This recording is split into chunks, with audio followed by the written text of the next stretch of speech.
Hoy el tema, como anunciaban recién, es un mandamiento descuidado. Cuando uno abre la palabra de Dios y la estudia, vamos a ir encontrando muchos mandamientos positivos y negativos, cosas que Dios nos dice, esto tienes que hacer, y cosas que Dios nos dice, esto no lo debes hacer. Entonces uno puede decir que entre tantos mandamientos, bueno, no sería raro quizás descuidar alguno y no darnos cuenta de algún mandamiento que quizás se nos ha perdido por ahí. Pero yo no quiero hablar hoy de un mandamiento común, sino que cuando uno mira hoy en día las iglesias y los creyentes, creo que muchos de nosotros hemos descuidado ni más ni menos que el principal mandamiento. Hemos olvidado el mandamiento que el Señor Jesús dijo que era el más importante, el primero. Y si nosotros examinamos nuestra vida, quizás tengamos que reconocer que en alguna medida hemos descuidado este mandamiento. No es que lo ignoramos, no es que no lo conocemos, lo hemos descuidado. Y quiero que leamos ahora, vamos a avanzar un cuadro, cuando el Señor Jesús lo dijo, allí en Mateo 22, 37 al 40, Él dijo así: Jesús le dijo, amarás al Señor tu Dios con todo tu corazón, con toda tu alma, con toda tu mente. En otra parte dijo también con todas tus fuerzas. Este es el primer y grande mandamiento. Y el segundo es semejante: amarás a tu prójimo como a ti mismo. De estos dos mandamientos depende toda la ley y los profetas. Saben que en otro pasaje dice que en estos dos mandamientos se resume prácticamente todo lo que Dios quiere de nosotros. Si aplicaríamos el principio del amor a Dios y a nuestro prójimo, cumpliríamos con todo lo que Dios espera de nosotros, pero hemos descuidado este mandamiento. Dios dice, es el más importante, ese al que más atención tienes que prestarle y es el que tiene que estar cuidando todos los días de estar obedeciéndole. Amar a Dios con todo tu corazón, con toda tu alma, con toda tu mente, con todas tus fuerzas. Si yo les preguntaría esta noche, no me contestes, ni te contestes allí a vos mismo. Si yo te preguntaría, ¿amas a Dios? Muchos me contestarían que sí en este momento. Pero yo quisiera que contestes esta pregunta cuando terminemos de ver algunos pasajes de la Escritura y quizás al final no habría tantos sí o tanta seguridad de decir yo amo a Dios. Quizás al final tengas que decir, en realidad pensaba que amaba a Dios, pero debería mejorar mi amor hacia Él. Es importante amar a Dios porque Jesús dijo es el principal mandamiento, es el más importante.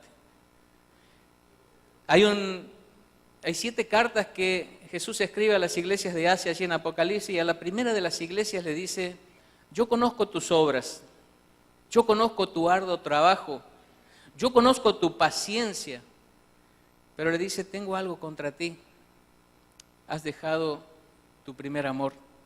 Ese amor que es el amor principal que deberías cuidar y tener, lo has dejado, en el camino se ha perdido. Y le dice, vuelve hacia atrás y cambia, arrepiéntete, porque si no vendré y quitaré la luz de tu iglesia. Y sabes, si nosotros descuidamos nuestro primer amor, ese amor a Dios con toda el alma, la mente, las fuerzas, el corazón, es posible que Dios quite la luz de tu vida. Yo no sé si algunas veces has visto un creyente que ha perdido su luz. Es triste, pero ya no brilla. ¿Qué ha pasado? Ha descuidado su primer amor. ¿Sabes? Hay otra razón por la cual amar a Dios.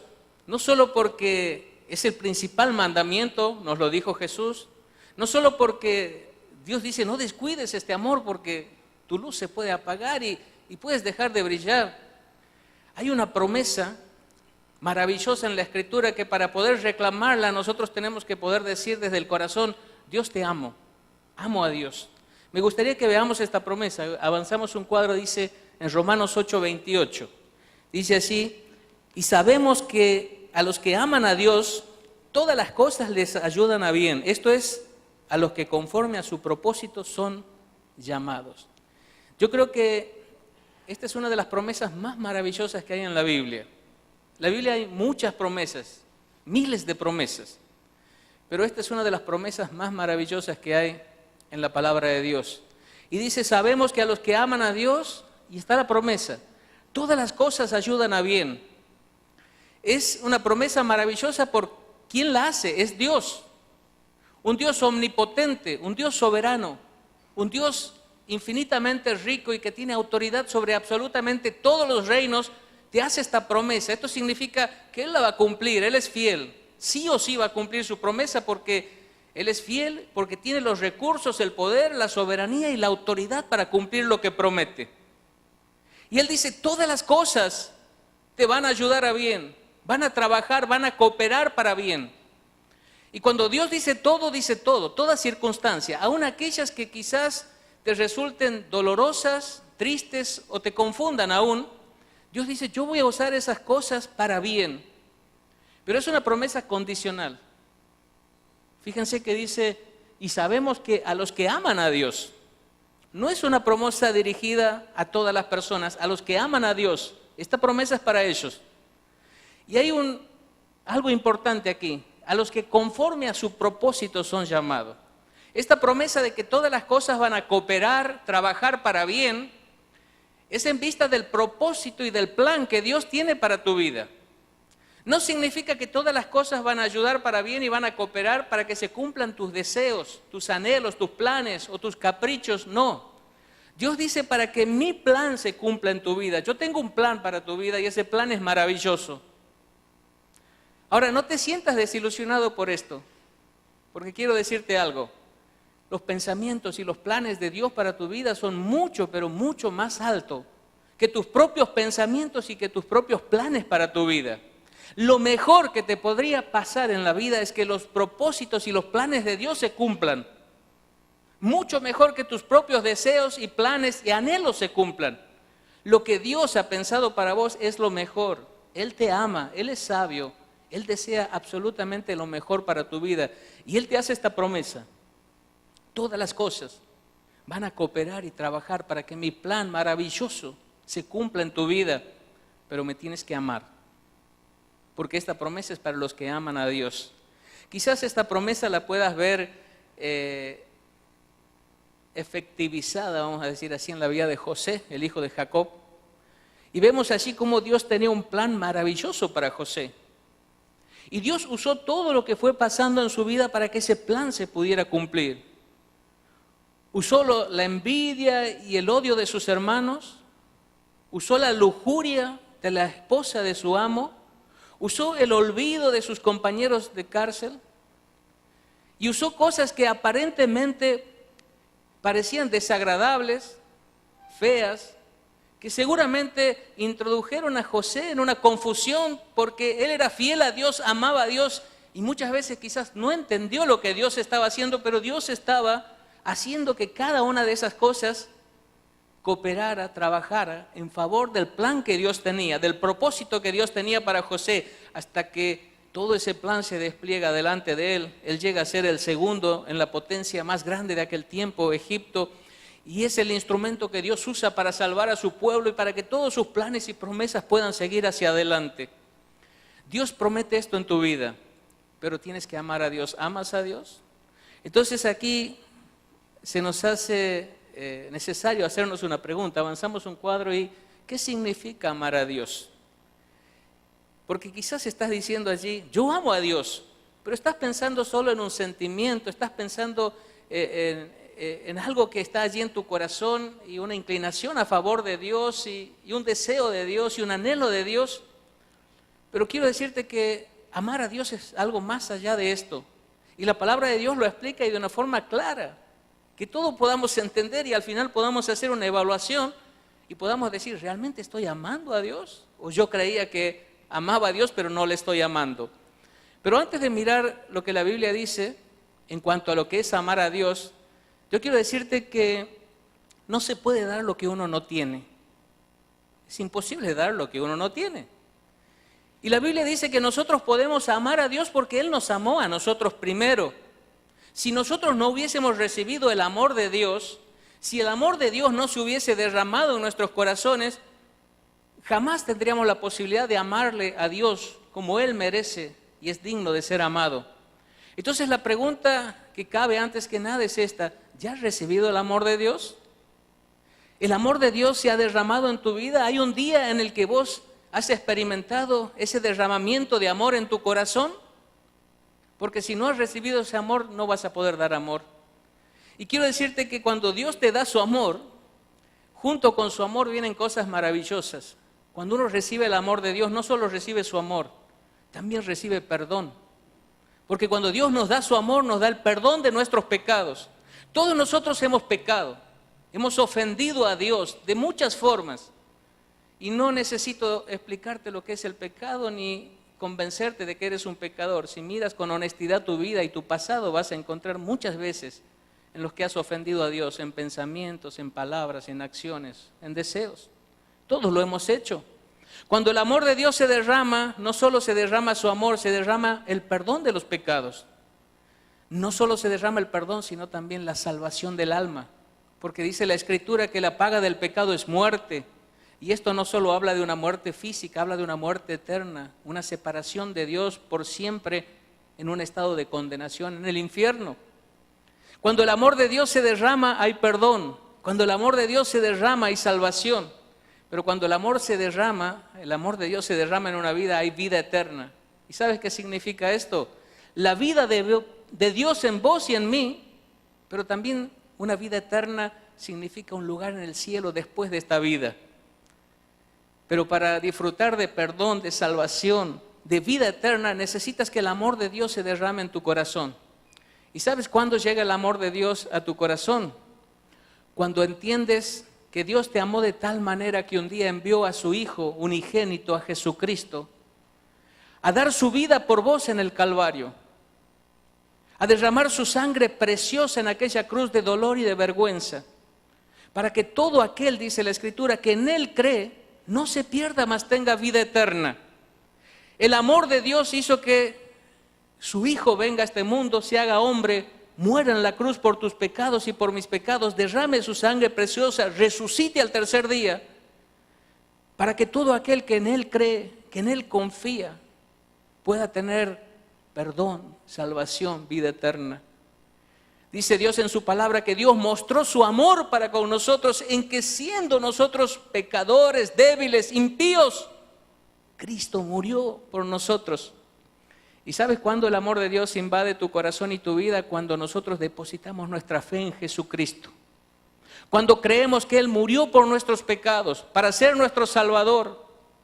Cuando creemos que esa sangre preciosa derramada en la cruz tiene poder de limpiar tu corazón y tu alma de todo pecado. Cuando creemos que Él resucitó victorioso para convertirse en el único y suficiente Salvador de tu vida y de mi vida.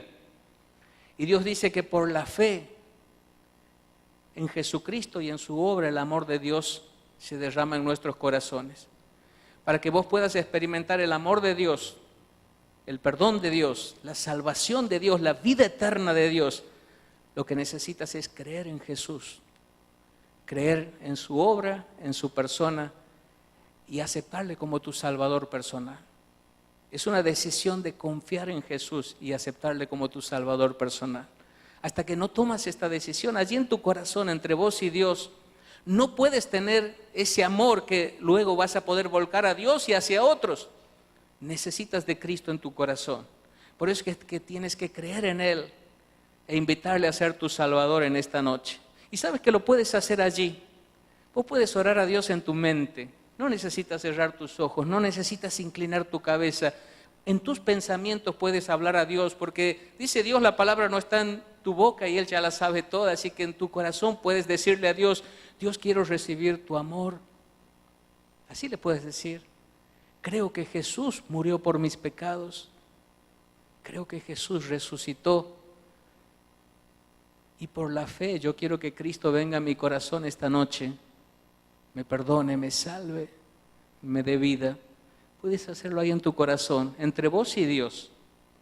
Y si lo has hecho sinceramente delante de Dios, en Jesucristo hay perdón, salvación y vida eterna. Por la fe, solo por la fe. Ahora sí podemos hablar de lo que es amar a Dios. Y yo quisiera que vayamos viendo algunos pasajes de la Escritura en donde Dios nos dice de forma clara qué significa amar a Dios. Y mientras vamos viendo estos pasajes, vamos a ir ensayando algunas palabras que son sinónimos de amar a Dios. Así que vamos a ver los primeros pasajes. Ahí lo tienen en la pantalla, pueden buscarlo en sus Biblias si desean. Pero Juan 14:15 dice así: si me amáis, guardad mis mandamientos. Es el Señor Jesús hablando a sus discípulos: si me amáis, guardad mis mandamientos. Fíjense lo que dice Juan 14:21. El que tiene mis mandamientos y los guarda, ese es el que me ama. Y el que me ama será amado por mi Padre, y yo le amaré y me manifestaré a él. Y va añadiendo a la promesa de Romanos 8:28 otras promesas más. Dice Jesús: yo me manifestaré, me mostraré en tu vida si me amas y guardas mis mandamientos. Dice Juan 14:23, respondió Jesús y le dijo: el que me ama, mi palabra guardará, y mi Padre le amará y vendremos a él y haremos morada con él. Otra promesa más: si le amamos a Dios, el Padre, el Hijo, el Espíritu, en una maravillosa comunión con nosotros. Dice Juan 14:24, el que no me ama, no guarda mis palabras. Y la palabra que habéis oído no es mía, sino del Padre que me envió. Hacemos un avance más. Y allí tenemos 2 versículos más. Dice, pues este es el amor a Dios, que guardemos sus mandamientos, y sus mandamientos no son gravosos. En 1 Juan 5:3 y en 2 Juan 6 dice, y este es el amor, que andemos según sus mandamientos.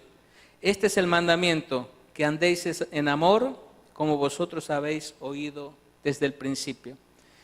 Y Dios es claro. Yo sé que no necesitan muchas explicaciones estos versículos, pero un sinónimo de amar a Dios es este. ¿Avanzamos un cuadro? Es santidad. Cuando vos dices, yo amo a Dios, lo que estás diciendo en realidad, si tu declaración es sincera, yo estoy viviendo en santidad. Yo estoy guardando su palabra. Yo estoy obedeciendo sus mandamientos.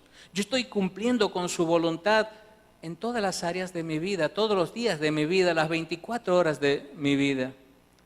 Entonces, si cuando yo te hice la pregunta al principio, ¿amas a Dios? Quizás en tu corazón vos has contestado, yo sí amo a Dios. En realidad lo que estabas diciendo es esto: yo estoy viviendo en santidad, porque Dios dice que amarle es vivir en santidad. Es vivir en obediencia a su palabra, es guardar sus mandamientos. Y este es un tiempo en que quizás podríamos hacer una evaluación de cuánto le estamos amando a Dios. Y pregúntate, ¿le amas a Dios en tu hogar? ¿Le amas a Dios en tu hogar?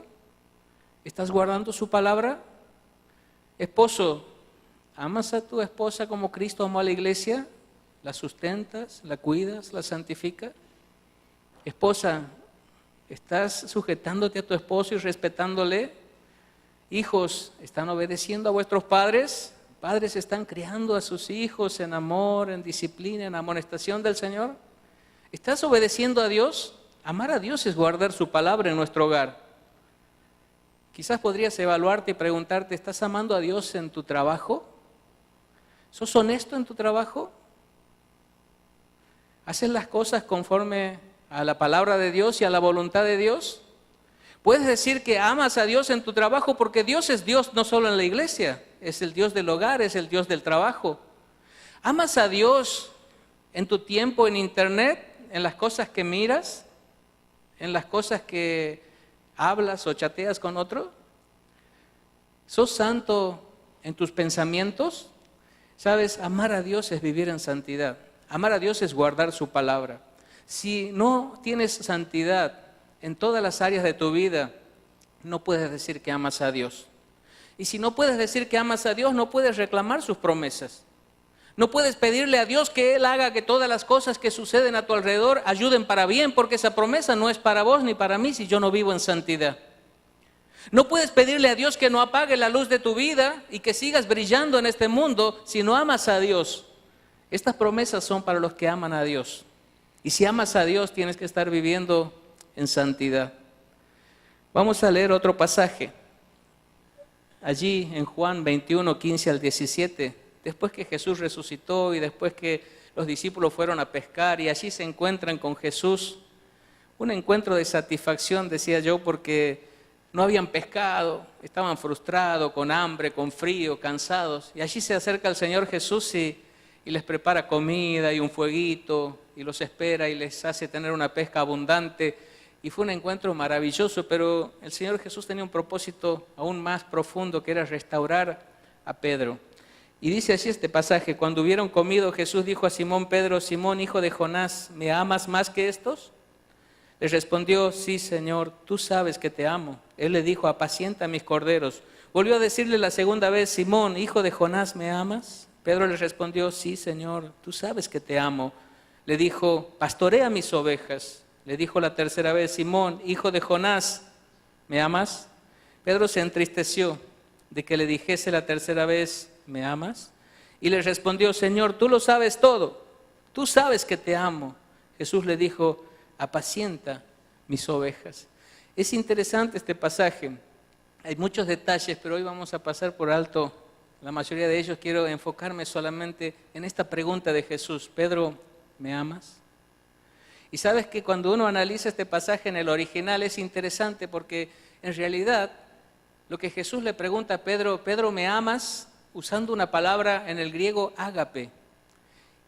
Y Pedro le responde: Señor, tú sabes que te amo, pero no usa la misma palabra, usa la palabra fileo. Saben que en el griego hay 3 palabras principales para hablar de amor. Una es eros, que es un amor orientado y pone énfasis en lo físico, y es un amor, si se quiere, egoísta. Es lo que yo puedo recibir de otra persona. La palabra fileo es un amor enfocado principalmente en los sentimientos, y es un amor, si se quiere, interesado, porque doy pero para recibir. Es el amor de la amistad, del compañerismo. Pero está la palabra ágape, que es el amor más elevado, es el amor de Dios, es el amor divino, que es un amor desinteresado, sacrificial, generoso, el que da sin esperar nada a cambio. Y entonces este amor está enfocado en la voluntad, en lo que uno decide hacer. Y entonces el Señor Jesús le dice: Pedro, ágape, me amas con ese amor sacrificial de la voluntad, ese amor desinteresado que lo da todo a cambio de nada. Y Pedro no podía decirle en ese momento que le amaba así a Jesús. Acababa de negarle y había llorado amargamente por esta causa, y no tenía la capacidad de decirle: sí, Señor, ágape. Entonces Pedro le dijo: Señor, tú lo sabes, te quiero. Pedro, ¿me amas? Tú lo sabes, te quiero, le dice Pedro. Jesús le vuelve a preguntar: Pedro, ágape. Señor, tú lo sabes, te quiero. Y la tercera vez el Señor Jesús le dice: Pedro, ¿me quieres? ¿Saben que Jesús desciende hacia el lugar donde estaba Jesús? Ya no le pregunta ágape, le pregunta fileo, ¿me quieres? Y Pedro dice, se puso triste de que le preguntara, no porque le haya preguntado por 3 veces, porque ahí el pasaje dice, se entristeció de que le dijese la tercera vez, de que le dijese en lugar de ágape, fileo, porque él no podía en ese momento. Ahora, Jesús desciende hasta donde Pedro puede llegar en ese momento. ¿Saben para qué? Para levantarle después. Pedro le amó después a Jesús con un amor ágape. Predicó y se convirtieron 3,000 personas, le dio su vida a Jesús y murió crucificado, cuenta la tradición, cabeza abajo, porque le amó con un amor ágape. Pero en ese momento no podía, porque él no había estado viviendo en santidad, le había negado. Pero Jesús le preguntó, ¿me amas? ¿Me amas? ¿Me amas? Y cuando él le contesta que sí, aunque en ese momento no le podía decir ágape, sino fileo, aún así el Señor Jesús le dice 3 cosas. Primero, apacienta mis corderos. Segundo, pastorea mis ovejas. Tercero, apacienta mis ovejas. Y de este encuentro de Jesús con Pedro, yo encuentro una segunda palabra que es sinónimo de amar a Dios, y es la palabra servicio. Cuando uno ama a Dios, Dios te pregunta, ¿me amas? Entonces sirve a la iglesia. Y cuando uno ama a Dios y ama de verdad, va a estar buscando un lugar donde servir a Dios en la iglesia. Porque cuando Dios nos ha creado y cuando Dios nos ha salvado, nos ha dado dones, talentos, capacidades para que nosotros seamos una bendición a su cuerpo, a la iglesia. Y si vos amas a Dios, tienes que estar comprometido en un área de ministerio dentro de la iglesia. Cuando Pablo perseguía a la iglesia, Jesús se le aparece y le dice, Saulo, Saulo, ¿por qué me persigues? ¿Te das cuenta que al perseguir a la iglesia me estás persiguiendo a mí? Ahora, ¿te das cuenta que al servir a la iglesia estás sirviendo también a Jesús? Te hago una pregunta, ¿estás comprometido con tu iglesia? ¿Estás involucrado en algún área de ministerio? Bueno, si quieres amar a Dios, tienes que involucrarte. Posiblemente dentro de un tiempo van a hacer una conferencia de servicio y tienes que estar trabajando para Dios en la iglesia, tienes que asumir un compromiso. Tienes que dar de tu tiempo, de tus fuerzas, de tu dinero para algún área de servicio en la iglesia. Vos considera tus capacidades, tus dones, tus talentos, tu tiempo, pero tienes que servir en la iglesia porque esto es amar a Dios. Sírveme, apacienta, alimenta, pastorea. Busca un trabajo entre los niños, entre los jóvenes, entre los mayores, entre los matrimonios, en lo que sea, en el servicio, en lo que fuere, pero tienes que servir a Dios porque amar a Dios es estar comprometido con el servicio dentro de la iglesia. Todos los miembros tienen que ser siervos. Dios no te va a pedir más de lo que puedas hacer, pero tampoco te va a pedir menos de lo que puedas hacer. Él te ha dado dones, talentos, capacidades, y Él está esperando que las uses para tu gloria y para edificar la iglesia. Vamos a otro pasaje.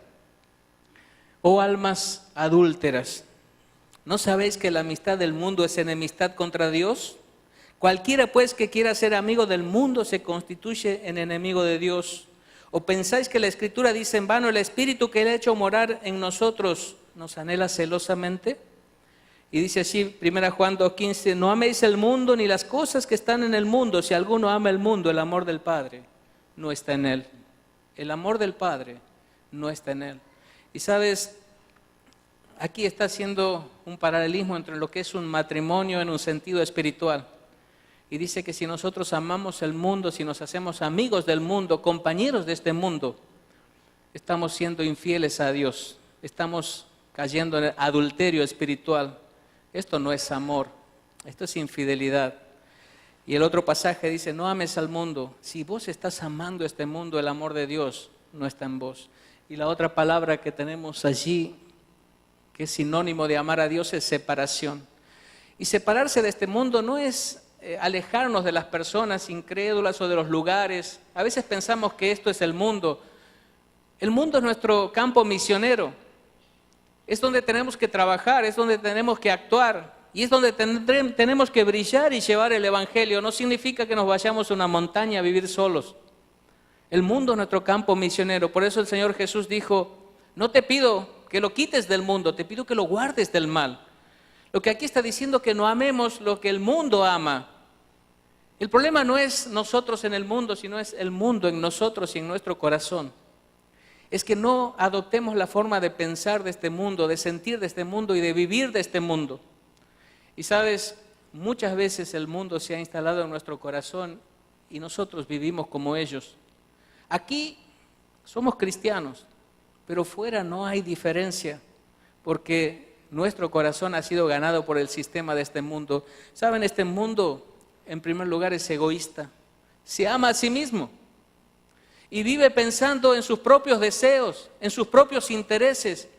Todas sus decisiones, sus vidas y sus inversiones giran en torno a lo que ellos desean, quieren y les parece que es lo que le conviene. Si vives de una manera egoísta, amándote a ti mismo, el amor de Dios no está en tu corazón. Este mundo es materialista. Este mundo ama las posesiones, la plata, los bienes, el dinero. Si tu vida gira alrededor de enriquecerte, de tener la mejor casa, el mejor auto, la mejor cuenta bancaria, y amas lo material y vives para eso, y tu mente, tus pensamientos, tus fuerzas y tu tiempo lo dedicas solo a eso, el amor de Dios no está en tu corazón. Estás amando a este mundo. Este mundo es hedonista, ama el placer, ama el sentirse bien, el pasarla bien, el disfrutar de las cosas. Hoy se habla poco de sufrir por Cristo. En la Biblia encontramos que los apóstoles eran azotados y salían gozosos por haber sido tenidos por dignos de sufrir por su Maestro. Encontramos al apóstol Pablo escribiendo, diciendo, no solo tengo el privilegio de ser cristiano, sino el privilegio de sufrir por Cristo. Y en la iglesia en sus primeros tiempos había personas que hasta deseaban ser martirizados por amor a su Señor. Pero hoy este mundo ha ganado nuestro corazón y lo único que amamos es el placer, la comodidad, el disfrute. Queremos tener un sillón bien acolchonado, un televisor 42 pulgadas, un aire acondicionado de 6.000 frigorías y estar allí sentados todo el día mientras las almas se pierden, mientras la Biblia se llena de polvo, mientras nuestras rodillas no saben lo que es inclinarse ante Dios para orar. El mundo ha ganado nuestro corazón. Si amas el mundo, el amor de Dios no está en vos. Gastamos más dinero en nuestras vacaciones que en lo que ofrendamos para el Señor durante todo el año. ¿Dónde está nuestro amor a Dios? ¿Dónde está nuestro amor a Dios? A veces decimos, Dios te amo, pero ¿realmente le amamos? Amar a Dios es santidad, amar a Dios es servicio, amar a Dios es separación. Pero vamos a terminar. Yo no he visto el tiempo, pero creo que estamos en tiempo. Vamos a terminar. Dice, pero el que tiene bienes de este mundo y ve a su hermano tener necesidad y cierra contra él su corazón, ¿cómo mora el amor de Dios en él? Y dice así, 1 Juan 4:20, si alguno dice yo amo a Dios y aborrece a su hermano, es mentiroso. Pues el que no ama a su hermano a quien ha visto, ¿cómo puede amar a Dios a quien no ha visto? Si ves a tu hermano en necesidad, cualquier tipo de necesidad, y vos tienes los recursos para ayudarle, en lo que sea, no solo en lo material. Hay hermanos que tienen necesidades emocionales, que necesitan de un abrazo, de tu compañía, de una palabra de aliento. Hay hermanos que tienen necesidades espirituales, que les enseñes la palabra que Dios te ha enseñado a vos durante tantos años. Pero si vos ves a un hermano en necesidad y eso no te conmueve, y eso no te lleva a hacer algo por él, ¿cómo mora el amor de Dios en vos? Y si estás en conflicto, enemistado, aborreces a un hermano, dice, ¿cómo puedes decir que amas a Dios? La manifestación visible de mi amor a Dios es mi amor hacia mis hermanos. Significa que si yo amo a Dios, voy a amar al que ha sido engendrado por Él, a sus hijos. Y la última palabra es sensibilidad. Si yo amo a Dios, voy a ser una persona sensible. Cuando yo soy indiferente a la necesidad de otros, cuando soy insensible a la necesidad de otros, es que el amor de Dios no está actuando en mi corazón. ¿Se acuerdan de aquella parábola del buen samaritano? Allí pasaba el sacerdote, el levita, seguramente venían del templo, ya habían cumplido con su área religiosa en su vida, ya habían estado en la reunión, habían cantado, habían escuchado el mensaje, ahora volvían y hay allí una persona tirada, necesitada, medio muerta, que si alguien no la ayudaba, su vida iba a terminar allí. Ellos le vieron, y la palabra allí que le vieron significa que estuvieron bien informados de la situación, sin embargo pasaron de largo y le dejaron tirado, los dos. Y a veces nos pasa así, somos religiosos, venimos a la reunión, cantamos, traemos nuestra Biblia, pero nos vamos y nos olvidamos totalmente. Somos insensibles a la necesidad de otros y dice, si no amas a tu hermano, si no estás viendo la necesidad y haciendo algo por esa necesidad, ¿cómo el amor de Dios va a morar en ti? No, estás mintiendo, estás mintiendo. ¿Sabes? El Señor Jesús dijo, el principal mandamiento es que me ames con todo tu corazón, con toda tu alma, con toda tu mente, con todas tus fuerzas. Atendé este mandamiento, es el principal mandamiento. Si descuidas este mandamiento, estás descuidando todo. Tu vida espiritual está en bancarrota, estás mal. Examina tu vida, ¿estás amando a Dios? Pablo escribe a los romanos, si amas a Dios, Dios te hace una promesa. Él va a cuidar todas tus circunstancias. Cada día, desde la mañana hasta la noche, va a estar con vos para que todo lo que te pase, sea lo que sea una herramienta, un instrumento en mis manos para bendecir tu vida. Pero tienes que amarme, dice Dios. Si no me amas, no puedes reclamar esta promesa. Apocalipsis dice, has dejado tu primer amor y si no me vuelves a amar, tu luz va a dejar de brillar.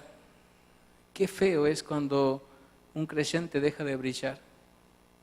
Es como cuando la sal pierde su sabor. ¿Para qué sirve? Para nada. Para tirarla al piso y que los hombres la pisoteen. Este es el tiempo de tomar una decisión. Decidirte amar a Dios. Tienes que amar a Dios. Es la mejor decisión. Y para amar a Dios tienes que vivir en santidad. Abandona esos pecados que te están destruyendo, que van a destruir tu hogar, que van a destruir tus hijos, que va a destruir tu testimonio, que te va a hacer un infeliz. El pecado a la larga destruye siempre. Porque el que siembra para la carne, de la carne, segará corrupción. Y es así. Créelo. Dios dice la verdad. Santidad. Si amas a Dios tienes que servir. Comprométete en la iglesia. Ocupa un lugar en las filas de la iglesia para servir a Dios. Si amas a Dios tienes que separarte de este mundo. Abandona tu egoísmo. Abandona tu materialismo. Abandona tu hedonismo. Decidite amar a Dios por sobre todo. Amar a Dios significa ser sensible. Empezá a mirar un poco más a tu alrededor. A veces vivimos tan enfocados en nosotros mismos que ni siquiera nos damos cuenta de la necesidad de otros, menos vamos a hacer algo por ellos. Empezá a mirar a tu alrededor. Hay personas que necesitan y que vos puedes ayudarles. Que Dios te ha dado a vos los medios y los recursos para suplir esa necesidad. Amar a Dios es esto. Cuando amas a Dios, su bendición va a estar sobre tu vida y te vas a dar cuenta que su plan es maravilloso, es muchísimo mejor que tu propio plan. ¿Oramos? Padre amado, si hoy tú nos preguntarías, ¿me amas? Quizás como Pedro tengamos que agachar nuestra cabeza y decirte, Señor, tú sabes que te quiero. Quizás muchos de nosotros no podríamos decirte, te amo, con ese amor del cielo, con ese amor ágape, Señor. Porque en nuestras vidas no hay santidad, no hay servicio, no hay separación, no hay sensibilidad. Pero Señor, tu amor ha sido derramado en nuestros corazones en aquel día en que hemos creído en Jesucristo por el Espíritu Santo que nos ha sido dado. Y hay en nosotros esa capacidad de amarte, Padre. Oh Dios, ayúdanos a volvernos a ti con todo nuestro corazón y a permitir a tu Espíritu Santo tomar control de nuestra vida y producir ese amor hacia tu persona y hacia nuestro prójimo también. Señor, ¿dónde vamos a estar mejor que en tus brazos? ¿Dónde vamos a estar mejor que en tu voluntad? ¿Dónde vamos a estar mejor que en tus planes? En ningún lado, Padre. Quizás hemos sido engañados por este mundo, por nuestra carne, por el diablo. Pero esta noche quizás sea la noche de volvernos a ti. Esta noche quizás sea el momento en que tu Espíritu Santo toque nuestros corazones y cada uno de los que estamos aquí esta noche te podamos decir, Señor, a partir de ahora quiero amarte. Quiero amarte. No quiero que mi luz se apague. No quiero, Señor, andar por esta vida a la deriva. Quiero estar bajo tu soberanía, tu control, tu amor. No quiero, Señor, desobedecer aquello que tú me has dicho que es lo más importante. Esta noche quiero volver a amarte con todo mi corazón, con toda mi alma, con toda mi mente, con todas mis fuerzas. Ayúdanos, Padre. Te lo pedimos en el nombre del Señor Jesús. Amén.